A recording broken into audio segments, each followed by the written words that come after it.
Hello, I'm Eric Nakami, author of Man in the Middle, a collection of essays by a red, white, and blue American.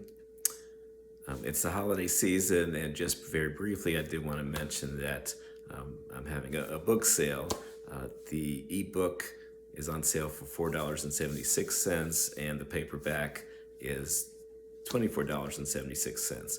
Of course, with that theme of 1776, when our nation, the United States, was formed for the Declaration of Independence.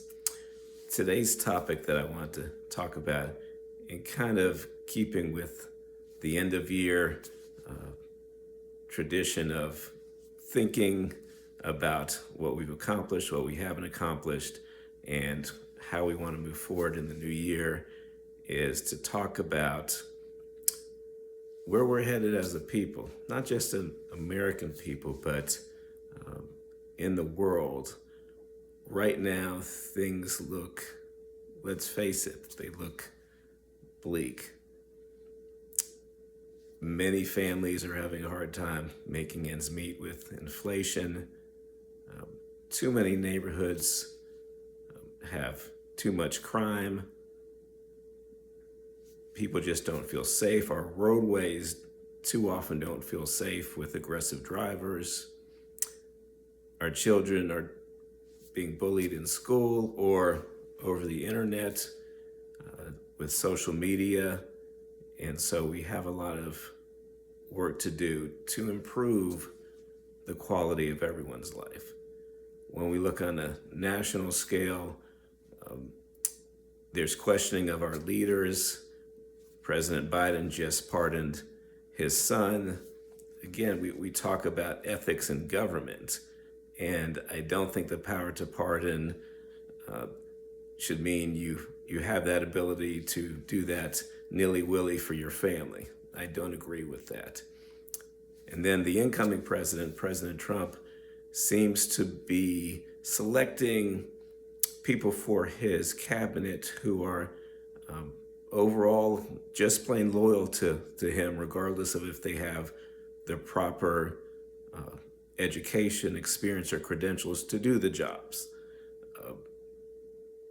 Both the current and president-elect need to remember that they represent us, the people. Then we have a bully in Vladimir Putin who is threatening to wage nuclear war against Ukraine, and of course, always a threat against the United States. China is posturing their military might, and of course, there's always North Korea and Iran.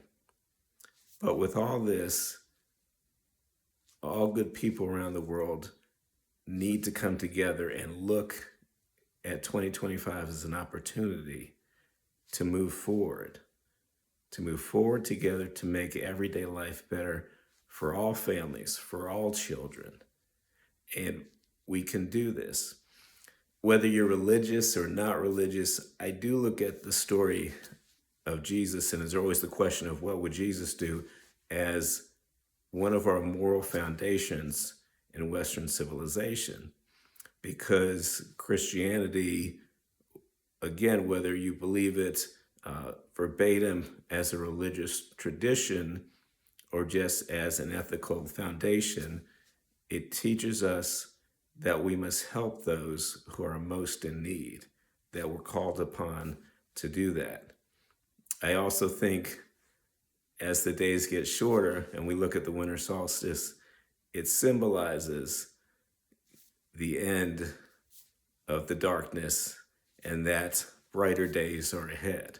And that's the attitude that we need to face these problems locally, nationally, and on a global scale. What I'm asking for any viewer to do is state below, what do you think is the biggest problem we are faced with right now, whether that be your local government or from a national or international global standpoint, and what you want to do, what you plan to do to make the world a better place. Together we can accomplish great things. We've done it before. We'll do it again, and a special My special hope is that the nations of the world will begin to talk realistically about disarming and getting rid of every nuclear weapon on the planet.